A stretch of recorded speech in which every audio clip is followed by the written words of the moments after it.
Supreme court ने UP मदरसा act को बताया संवैधानिक। इलाहाबाद हाई कोर्ट के फैसले को पलटा। 17 लाख छात्रों को मिली राहत। यूपी मदरसा एक्ट पर आए सुप्रीम फैसले पर सियासत तेज। मुस्लिम धर्मगुरुओं समेत सपा कांग्रेस ने बीजेपी पर बोला हमला। योगी सरकार को कटघरे में खड़ा किया। वाराणसी में धाए धाए से मचा हड़कंप। 4 लोगों की हत्या से दहल गई काशी। आरोपी पति ने पत्नी और 3 बच्चों को मारी गोली। लखनऊ के लक्ष्मी कॉटसिन बैंक धोखाधड़ी मामले में ईडी की कार्रवाई। 31.94 करोड़ रुपए मूल्यांकन की मूल्य की 86 भूमि जब्त की गई। कानपुर देहात में जेई की गलती से बड़ा हादसा। लाइन सही करते समय संविदा कर्मी लाइनमैन की करंट से मौत। 4 टुकड़ों में बटा शरीर। शटडाउन के बाद भी चालू कर दी सप्लाई। प्रदेश के कई जिलों में खाद की किल्लत जारी। एटा में किसानों को नहीं मिल रही है खाद। सहकारी समिति इंचार्ज ने अंधेरे में चहेतों को बांट रही खाद। देख रहे हैं की न्यूज, खबरों का सारथी। नमस्कार, उत्तर प्रदेश की खबरों के साथ मैं हूं मनोज माना। से अहम रिपोर्ट से बुलेटिन की शुरुआत करते हैं। कानपुर से अहम खबर है, जहां कानपुर देहात से यह अहम खबर आपको दिखा रहे हैं। विद्युत संविदा कर्मी की दर्दनाक मौत की खबर सामने आ रही है। लाइन सही करते समय लाइन कर्मी करंट की चपेट में आया है। विद्युत कर्मी हाई टेंशन लाइन की चपेट में आने से उसकी मौत हुई है। हाई टेंशन लाइन के चपेट में आने पर 4 टुकड़ों में शरीर बटा है। जेई की वजह से गई है संविदा कर्मी मनोज की जान। तो परिजनों ने आरोप लगाया है कि जेई की गलती की वजह से संविदा कर्मी मनोज की जान गई है। 4 टुकड़ों में शरीर बटा है। यह दर्दनाक हादसा सामने आया है। शटडाउन लेने के बाद विद्युत लाइन चालू कर दी गई। परिजनों ने आरोप लगाया। घटना के बाद गुस्साए परिजनों ने मुगल मार्ग को जाम किया है। वहीं अपनी विभिन्न मांगों को लेकर प्रदर्शन करते नजर आए परिजन। नौकरी, मुआवजा और दोषी को सजा की मांग पर अड़े रहे परिजन। मौके पर एसडीएम, सीओ के साथ कई थानों का पुलिस फोर्स मौजूद रहा। तहसील सिकंदरा क्षेत्र के कस्बा राजपुर की यह पूरी घटना है। तस्वीरों में आप देख सकते हैं कितनी खौफनाक तस्वीर है। आप देख सकते हैं किस तरीके से लाइन सही करते समय विद्युत कर्मी लाइन के, आपको बता दें, विद्युत के चपेट में आने से 4 टुकड़ों में उसका शरीर बटा है। तो कानपुर देहात से यह अहम खबर आपको दिखा रहे हैं। दर्दनाक हादसा यह सामने आया है। लाइन सही करते समय विद्युत कर्मी करंट की चपेट में आने से उसकी दर्दनाक मौत हुई है। हाई टेंशन लाइन के चलते मृतक का शरीर 4 टुकड़ों में बटा है। जेई की वजह से संविदा कर्मी मनोज की जान गई, ये आरोप परिजनों के द्वारा लगाया गया है। इसके अलावा शटडाउन लेने के बाद भी लाइन चालू कर दी गई, यह भी परिजनों के द्वारा कहा गया है।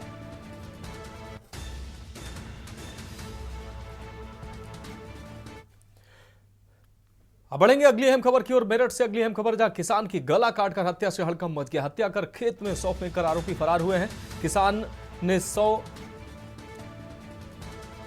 100 पड़ा देख पुलिस को इसकी सूचना दी। पुलिस ने 100 पोस्टमार्टम के लिए भेजा है। आपको बता दें, पुलिस फॉरेंसिक टीम ने मौके पर जांच पड़ताल शुरू की है। थाना रोहटा क्षेत्र के किनौनी गांव का यह पूरा मामला है।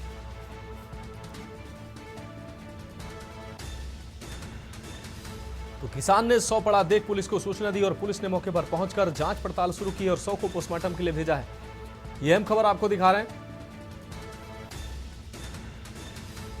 पुलिस और फॉरेंसिक टीम ने मौके पर जांच पड़ताल शुरू की है।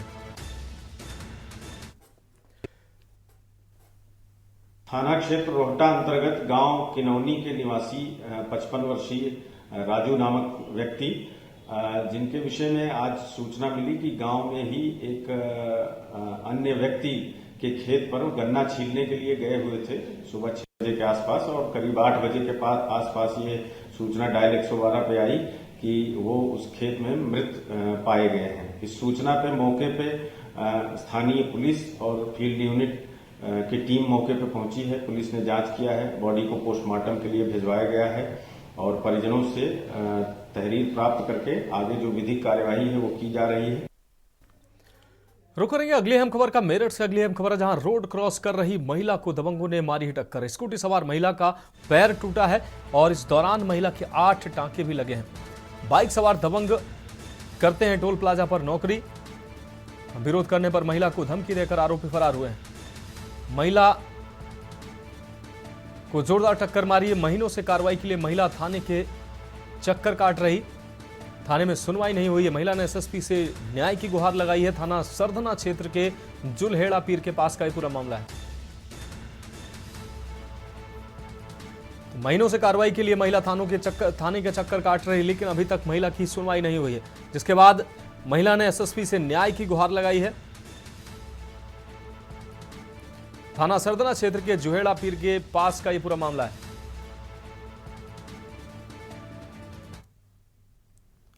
नशे में दूधते हुए दिन लोग, भाई मैंने उनसे कहा तुमने मेरे से चोट मार दी, भैया क्या करा, और मुझे उल्टी सुल्टी गाल देने लगे हो। कहाँ के लोग थे, कौन थे वो? ईडी के लोग थे, टोल टैक्स पर नौकरी करते हैं। एक का नाम अंकित है, एक का गौरव है, एक का रोहित है।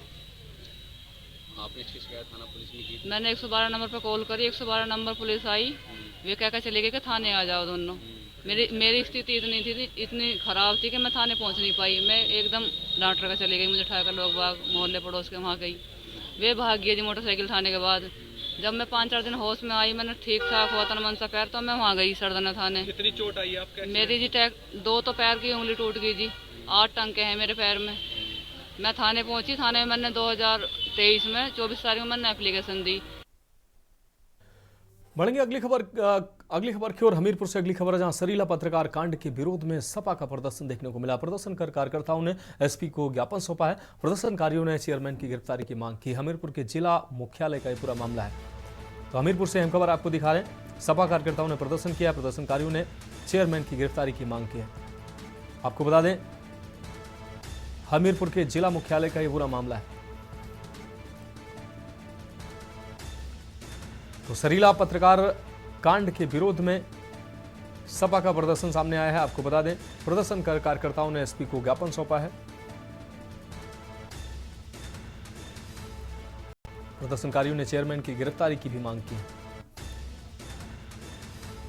हमीरपुर के जिला मुख्यालय का यह पूरा मामला है। इस वक्त की अहम खबर आपको दिखा रहे हैं।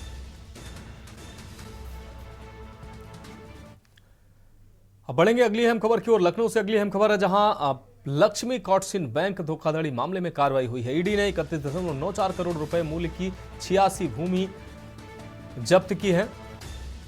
छत्तीसगढ़ में स्थित है कुर्क की गई अचल संपत्तियां। 6,833.82 करोड़ रुपए की धोखाधड़ी करने का आरोप है। तो ये बड़ी धोखाधड़ी का मामला सामने आया है। आपको बता दें, अब इस पर कार्रवाई की गई है। लक्ष्मी कॉटसिन बैंक धोखाधड़ी मामले में अब कार्रवाई हुई है। ईडी ने 31.94 करोड़ रुपए की मूल्य की जो 86 संपत्तियां हैं उनको सीज किया गया है। छत्तीसगढ़ में स्थित है कुर्क की गई अचल संपत्ति।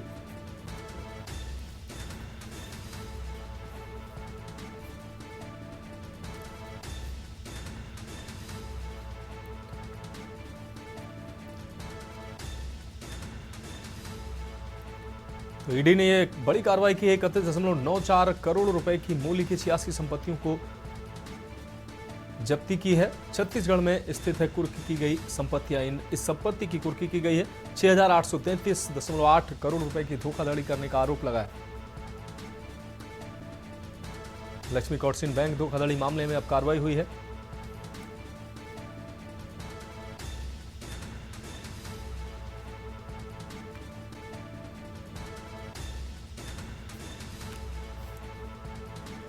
तो छत्तीसगढ़ में स्थित हैं ये सभी संपत्तियां। आपको बता दें, 6,833.82 करोड़ रुपए की धोखाधड़ी का आरोप लगा है। अब इस पर ईडी ने कार्रवाई की है। लक्ष्मी कॉटसिन बैंक धोखाधड़ी मामले में ईडी की कार्रवाई हुई। 31.94 करोड़ रुपए की 86 संपत्तियों की जब्ती, भूमि की जब्ती ईडी के द्वारा की गई। अब बढ़ेंगे अगली खबर की ओर। मेरठ से अगली खबर है, जहां बेटे की चाहत में पिता पर बेटियों को मारने का आरोप लगा है। 2.5 माह की बच्चियों को मारने का आरोप लगा है। पति सास पर महिला की हत्या के प्रयास का भी आरोप लगा है। 5 साल से पत्नी ने लगाया है प्रताड़ित करने का आरोप। थाने में सुनवाई नहीं हुई। इसके बाद पीड़िता ने एसएसपी से न्याय की मांग की। थाना परतापुर क्षेत्र के रिठानी का यह पूरा मामला है, जहां पुत्र की चाह में महिला के साथ लगातार महिला को प्रताड़ित किया गया है। सास पर महिला की हत्या के प्रयास का भी आरोप है। 5 साल से पत्नी ने प्रताड़ित करने का आरोप लगाया है। वहीं पुत्र की चाहत में बेटियों को भी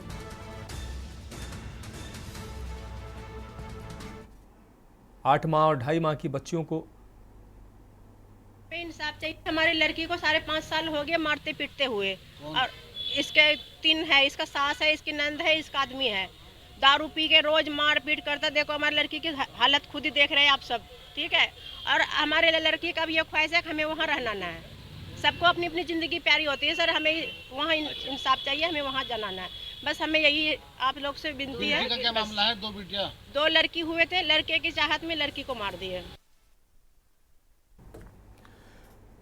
तो बेटे की चाहत में बेटी को मारने का यह मामला सामने आया। अब रुक करते हैं अगली खबर का। सहारनपुर से अगली खबर, जहां गैंगस्टर के आरोपी चल अचल संपत्ति कुर्की की गई है। गैंगस्टर के आरोपी की यह चल अचल संपत्ति कुर्की की गई है। सहारनपुर की थाना सदर बाजार पुलिस ने कुर्की की कार्रवाई की है। आरोपी के मकान, बाइक आदि की संपत्ति की कुर्की की गई है।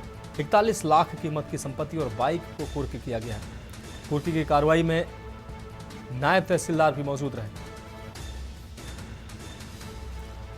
तो सहारनपुर से अहम खबर, गैंगस्टर के आरोपी की चल अचल संपत्ति कुर्की की गई है।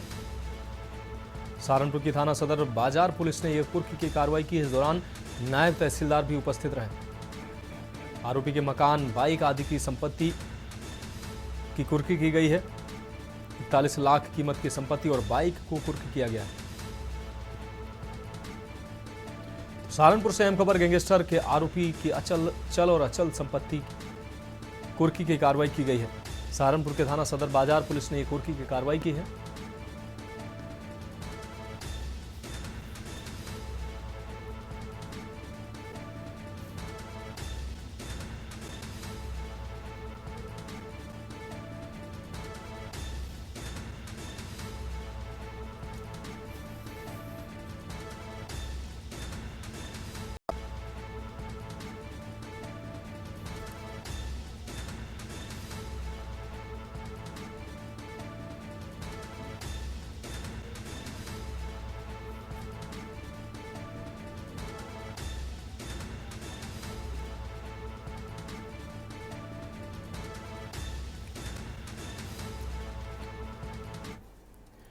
बढ़ेंगे अगली खबर की ओर। मेरठ से अगली खबर, जहां एक्सपायरी खाद्य पदार्थ के बाद एक्सपायरी दवाई पकड़ी गई है। पुलिस और औषधि विभाग की टीम ने छापेमारी की है। छापेमारी कर ये दवाई पकड़ी गई है। एक्सपायरी दवाइयों की डेट बदलकर सप्लाई की जा रही थी। पहले भी विभाग ने एक्सपायरी कोल्ड ड्रिंक्स, चिप्स पकड़े थे। उन्हें भी मार्केट में बड़े स्तर पर सप्लाई किया जा रहा था। दवाई के गोदाम में हो रहे डेट बदलने का खुलासा हुआ है। गोदाम से करीब 15 लाख की एक्सपायरी दवाइयां बरामद की गई हैं। सरधना क्षेत्र के एक पुराने मकान में गोदाम बनाया गया था। और इस खबर पर ज्यादा जानकारी के लिए हमारे संवाददाता राजू शर्मा हमारे साथ जुड़ गए हैं। राजू, एक्सपायरी डेट की दवाइयों पर डेट बदलकर उनको बाजार में बेचा जा रहा था। बड़े पैमाने पर ये खेप पकड़ी गई है, क्या है कुछ ये इस खबर पर अहम अपडेट? बिल्कुल, देखिए मनोज, मैं आपको बता दूं कि मेरठ में एक्सपायरी खाद्य पदार्थ के बाद अब एक्सपायरी जो दवाइयां है उसके गोदाम को पकड़ा गया है। बताया गया है कि एक्सपायरी दवाइयों की जो डेट थी उसे मिटाकर नई डेट डालकर उसे मार्केट में खपाया जा रहा था, बेचा जा रहा था। बड़े स्तर पर पुलिस और खाद्य विभाग को सूचना मिली। सूचना के आधार पर सरधना थाना क्षेत्र के एक बंद मकान में छापेमारी की गई और वहां से 15 लाख से अधिक की कीमत की जो एक्सपायरी दवाइयां है उनको वहां से बरामद किया गया है। साथ ही 2 लोगों को भी हिरासत में लिया गया है जो मौके पर डेट बदलने का काम कर रहे थे, यानी कि जो एक्सपायरी दवाई थी उन पर नई डेट अंकित कर रहे थे और फिर उन्हें बाजारों में बेचने का जो काम है वो किया जा रहा था। बीते दिनों भी दीपावली से पहले मेरठ में नकली जो कोल्ड ड्रिंक है और एक्सपायरी चिप्स का जो बड़ा जो जखीरा है वो बरामद हुआ था। उन पर भी एक्सपायरी डेट मिटाकर नई डेट डालकर उसे बाजारों में बेचा जा रहा था। यानी कि हमारे जो स्वास्थ्य के साथ है वो पूरी तरीके से खिलवाड़ करने का जो धंधा है वो चल रहा था। पुलिस और खाद्य विभाग और ड्रग विभाग ने आज छापेमारी की है और गोदाम से 15 लाख से अधिक की जो दवाइयां है वो बरामद की है। कुछ लोगों को हिरासत में लिया गया है जिनसे पूछताछ की जा रही है। निश्चित रूप से राजू, इस तमाम जानकारी के लिए आपका बहुत शुक्रिया। तो लोगों की जिंदगी से और उनके स्वास्थ्य से खिलवाड़ किया जा रहा था। एक्सपायरी खाद्य पदार्थ के बाद अब एक्सपायरी जो दवाइयां थी उनको डेट बदल कर बाजार में खपाने का ये खेल जो है वो लंबे समय से चल रहा था। आपको बता दें खाद्य विभाग ने ये बड़ी कार्रवाई की है। तो खबरों में वक्त एक ब्रेक का, जल्द हाजिर होंगे। आप देख रहे हैं के न्यूज, खबरों का सारथी। ब्रेक के बाद एक बार फिर से उत्तर प्रदेश की खबरों में आपका स्वागत है। बात करते हैं अगली अहम खबर का। उत्तर प्रदेश सरकार ने डीजीपी के चयन के लिए नई नियमावली बनाई है। इसके अनुसार डीजीपी की नियुक्ति के लिए हाईकोर्ट के रिटायर्ड जज की अध्यक्षता में 6 सदस्यीय समिति का गठन किया जाएगा। अब यूपी सरकार को प्रदेश में नए पुलिस मुखिया की स्थायी नियुक्ति के लिए संघ लोक सेवा आयोग के फैसले का इंतजार नहीं करना होगा। इसी मुद्दे पर वहीं यूपी के पूर्व डीजीपी सुलखान सिंह से खास बातचीत की हमारे संवाददाता शिवा शर्मा ने। क्या कुछ कहा पूर्व डीजीपी सुलखान सिंह ने, आपको सुनाते हैं। उत्तर प्रदेश पुलिस महानिदेशक चयन एवं निर्देशावली 2024 को लागू कर दिया है, जिसके बाद राज्य सरकार को यह ताकत होगी कि बिना यूपीएससी में डीजी रैंक के अफसर का नाम भेजे सरकार खुद डीजीपी का चयन कर लेगी। इस पर पूरी जानकारी के लिए बातचीत करने के लिए हमारे साथ उत्तर प्रदेश के पूर्व डीजीपी सुलखान सिंह साहब मौजूद हैं। सर, बड़ा फैसला उत्तर प्रदेश सरकार ने लिया है, कितना फायदा सरकार को रहेगा और सिस्टम में क्या बदलाव? सरकार को इस बात का अधिकार है कि वो डीजीपी के नियुक्ति के लिए और सिलेक्शन के लिए पुलिस अधिनियम के तहत नियम बना सके, तो उन्होंने उसको बनाया है। लेकिन ये मामला चूंकि सुप्रीम कोर्ट में भी पूरा विचाराधीन है और सुप्रीम कोर्ट ने 2019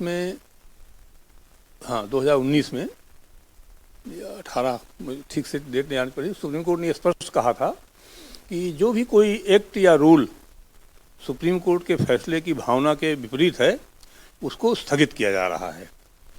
तो उन्होंने ऐसे सभी रूल्स को स्थगित कर दिया था जो सुप्रीम कोर्ट के जजमेंट के थोड़ा खिलाफ थे। ये नियमावली भी, जैसा प्रेस नोट से ही देखा है हमने, उस भावना के खिलाफ लग रही है मुझे। तो ये नियमावली बनाने का औचित्य नहीं था इस समय जो है, क्योंकि सुप्रीम कोर्ट में जो मामला विचाराधीन है तो उसको ठीक से बनाना चाहिए था, और अगर बनाना था तो फिर इसको एक्ट के तहत बनाया जाता और फिर इसमें विपक्ष के नेता को, सुप्रीम हाई कोर्ट के जज या चीफ जस्टिस को, इनको रखा जाता। अब ये तो फिलहाल जो बना है इस सरकारी अधिकारियों की एक कमेटी है, तो इसकी निष्पक्षता पर किसी को भरोसा नहीं होगा कभी भी, तो उससे कोई बहुत लाभ होने वाला नहीं है।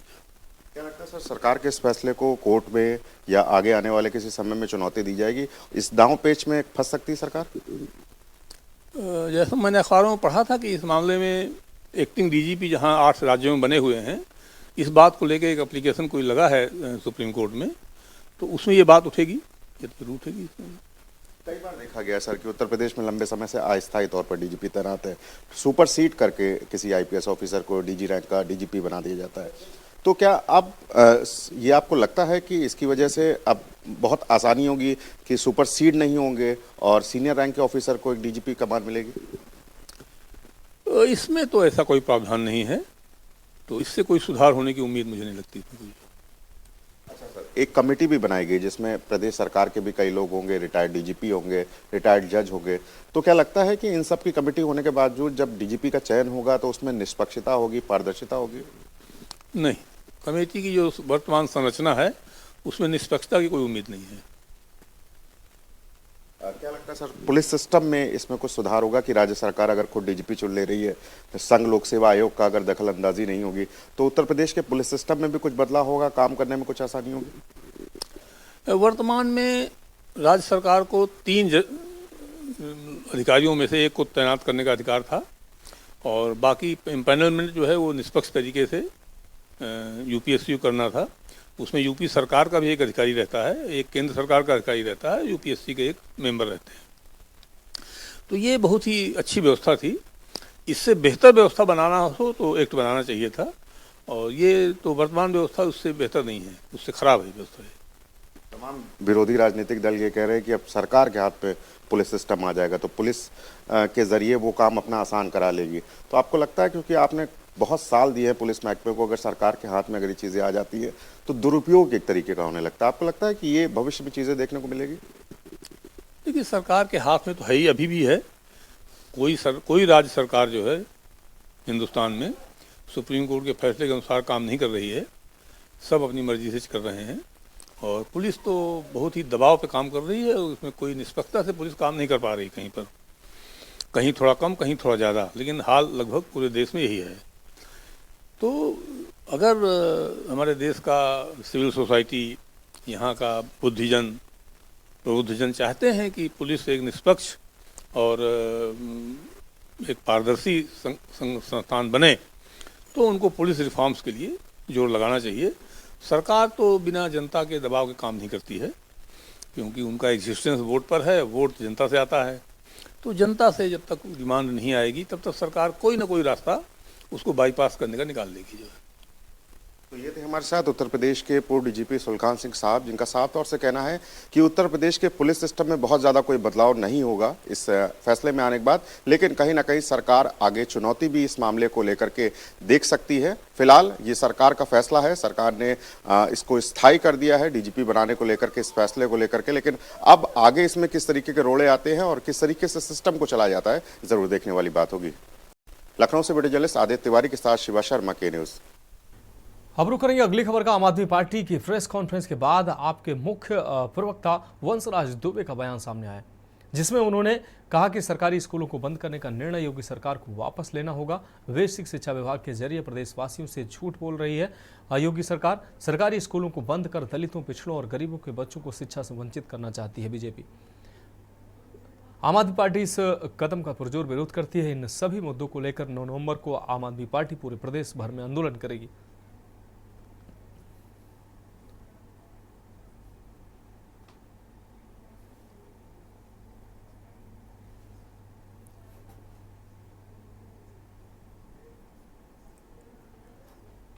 बीते दिनों उत्तर प्रदेश की सरकार ने एक तुगलकी फरमान उत्तर प्रदेश की जनता के बीच में दिया। 27,000 सरकारी स्कूलों को बंद करने का एक फरमान उत्तर प्रदेश की सरकार ने निकाला और अखबारों के माध्यम से इसकी जानकारी भी आप लोग को मिली होगी कि किस तरीके से पहले 2017 में, 2018 में और 2020 तक आपने देखा कि 2020 तक उत्तर प्रदेश के लगभग 26,000 सरकारी स्कूलों को योगी आदित्यनाथ की डबल इंजन सरकार ने बंद कर दिया। और अब जब सरकार दोबारा सत्ता में आई तो अब एक नया फरमान 27,000 स्कूलों को बंद करने का योगी सरकार ने जारी कर दिया। जब यह खबर मीडिया के सामने आई, जब यह खबर अखबारों के माध्यम से जनता के बीच में आई, तो योगी आदित्यनाथ ने अपने अधिकारियों से एक बयान जारी करवाया। बेसिक शिक्षा विभाग ने एक बयान जारी करके इस विषय पर सफाई दिया कि कतिपय समाचार माध्यमों में प्रकाशित खबर, जिसमें 27,000 प्राथमिक विद्यालयों को निकटवर्ती विद्यालयों में विलय करते हुए बंद करने की बात कही गई है, बिल्कुल भ्रामक व निराधार है। आप समझिए उत्तर प्रदेश के मुख्यमंत्री किस तरीके से डबल इंजन सरकार को चलाते हुए उत्तर प्रदेश की जनता को गुमराह करने का काम कर रहे हैं। क्योंकि जो अधिकारी बयान दे रहा है, उसी अधिकारी का जिला बेसिक शिक्षा अधिकारी बाराबंकी ने एक लेटर जारी किया है और जिला बेसिक शिक्षा अधिकारी बाराबंकी का ये लेटर बताता है कि बाराबंकी के अंदर 6 विद्यालय को बंद करने का आदेश जिला बेसिक शिक्षा अधिकारी ने दे दिया है। और तो और उसमें जो कॉलेज का यूडैश कोड होता है, यानी इनरोल नंबर होता है, उसको भी सरकार ने खत्म कर दिया। यानी विभागीय लिस्ट से विद्यालय ही खत्म कर दिया गया है। दरअसल ये उत्तर प्रदेश की सच्चाई है, जहां 2 कार्यकाल के अंदर उत्तर प्रदेश की योगी आदित्यनाथ सरकार ने लगभग 52,000 विद्यालयों को बंद करने की ओर अग्रसित हो चुकी है। बढ़ेंगे अगली खबर की ओर। गाजियाबाद में जिला जज कोर्ट रूम में वकीलों पर हुए लाठीचार्ज के विरोध में लखनऊ में वकीलों ने धरना प्रदर्शन किया है। आपको बता दें, जिला जज कोर्ट में जमानत मामले की पहले सुनवाई को लेकर वकीलों और जिला जज अनिल कुमार के बीच बहस हुई। नोकझोंक के बाद पुलिस ने वकीलों पर लाठीचार्ज कर दिया। उसके बाद से उत्तर प्रदेश सहित कई राज्यों में वकील लाठीचार्ज की निंदा करते हुए हड़ताल कर रहे हैं। वहीं लखनऊ में स्वास्थ्य भवन चौराहे पर लखनऊ बार एसोसिएशन और सेंट्रल बार एसोसिएशन द्वारा गाजियाबाद जिला जज का पुतला फूंका गया। वहीं लखनऊ बार एसोसिएशन के महामंत्री ब्रजभान सिंह ने कहा कि वकीलों की हड़ताल उनकी मांग माने जाने तक जारी रहेगी। बार काउंसिल की अनुमति बार काउंसिल की समिति से मांग की है कि जिला जज को तत्काल प्रभाव से निलंबित किया जाए। इस संबंध में हमारी सेंट्रल बार एसोसिएशन और लखनऊ बार एसोसिएशन ने संयुक्त रूप से 30 अक्टूबर को एक बैठक किया था। उसके पश्चात 3 नवंबर को एक बैठक हुई है, जिसमें प्रदेश भर के कई जिलों के अध्यक्ष और मंत्री बार एसोसिएशन के हमारे यहाँ लखनऊ बार एसोसिएशन में आमंत्रित किया गया था। उसी के क्रम में ये आज हम लोगों ने 5 नवंबर को ये धरना प्रदर्शन विरोध स्वरूप हम प्रकट कर रहे हैं न्यायिक कार्य से विरत रह करके। चूँकि बार और बेंच के बीच में एक सामंजस्य होना चाहिए, कहीं ना कहीं बार और बेंच के बीच में जो वर्तमान समय है एक नज़रिए से हम लोगों को नहीं देखा जा रहा है। जो गाजियाबाद की जनपद न्यायालय में घटना हुई है, जिला जज महोदय द्वारा जो उनके आचरण के विपरीत कृत्य किया गया है, उसके लिए निश्चित रूप से मैं अपने माननीय उच्च न्यायालय के मुख्य न्यायाधीश महोदय से निवेदन है और उनको एक मांग पत्र भी हम लोग जिला जज के माध्यम से आज प्रेषित करने वाले हैं। गाजियाबाद कोर्ट रूम में वकीलों के ऊपर लाठीचार्ज के मामले के बाद राजधानी लखनऊ में सेंट्रल बार एसोसिएशन के तमाम जो है अधिवक्ता जो है सड़कों पर विरोध प्रदर्शन कर रहे हैं। तस्वीरें राजधानी लखनऊ से है, जहां पर बड़ी संख्या में जो है सेंट्रल बार एसोसिएशन के तमाम जो है अधिकारी यहां पर विरोध प्रदर्शन कर रहे हैं। आपसे जानना चाहेंगे आज आप लोगों ने किस तरीके का विरोध प्रदर्शन किया गाजियाबाद कोर्ट रूम में, जिस तरीके से घटना हुई? जो घटना हमारी गाजियाबाद में हुई है उसका मैं पुरजोर विरोध करता हूं। कोर्ट परिसर के अंदर हमारे वकील भाइयों को मारा गया, जो हम सबसे सुरक्षित स्थान मानते हैं उसको, वहां पे उनके साथ लाठीचार्ज हुआ और उनको बगैर किसी, हम लोग कोर्ट में एक बहुत कम मात्रा में होते हैं जिसका केस लगता है, उसके अलावा तो कोई होता नहीं है।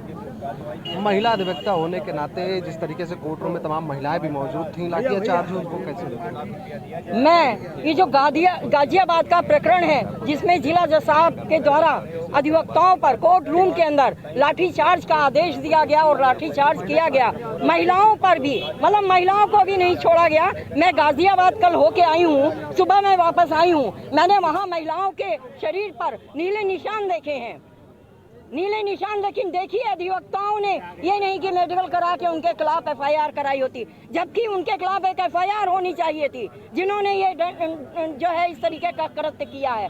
कोर्ट रूम में जिस तरीके से वकीलों के साथ बर्बरता की गई, उसको लेकर अब ये मामला तूल पकड़ रहा है। राजधानी लखनऊ में किस तरीके से बड़ी संख्या में अधिवक्ता समाज के तमाम जो है लोग यहाँ पर विरोध प्रदर्शन कर रहे हैं और उनकी मांग है कि उस कोर्ट रूम में जिस तरीके से लाठीचार्ज की गई, जिस तरीके से पुलिसकर्मियों द्वारा उन पर सख्त से सख्त कार्रवाई की जाए, उन्हें कहीं ना कहीं सस्पेंड किया जाए। इन तमाम चीज़ों को लेकर आज जो है विरोध प्रदर्शन राजधानी लखनऊ में देखने को मिल रहा है।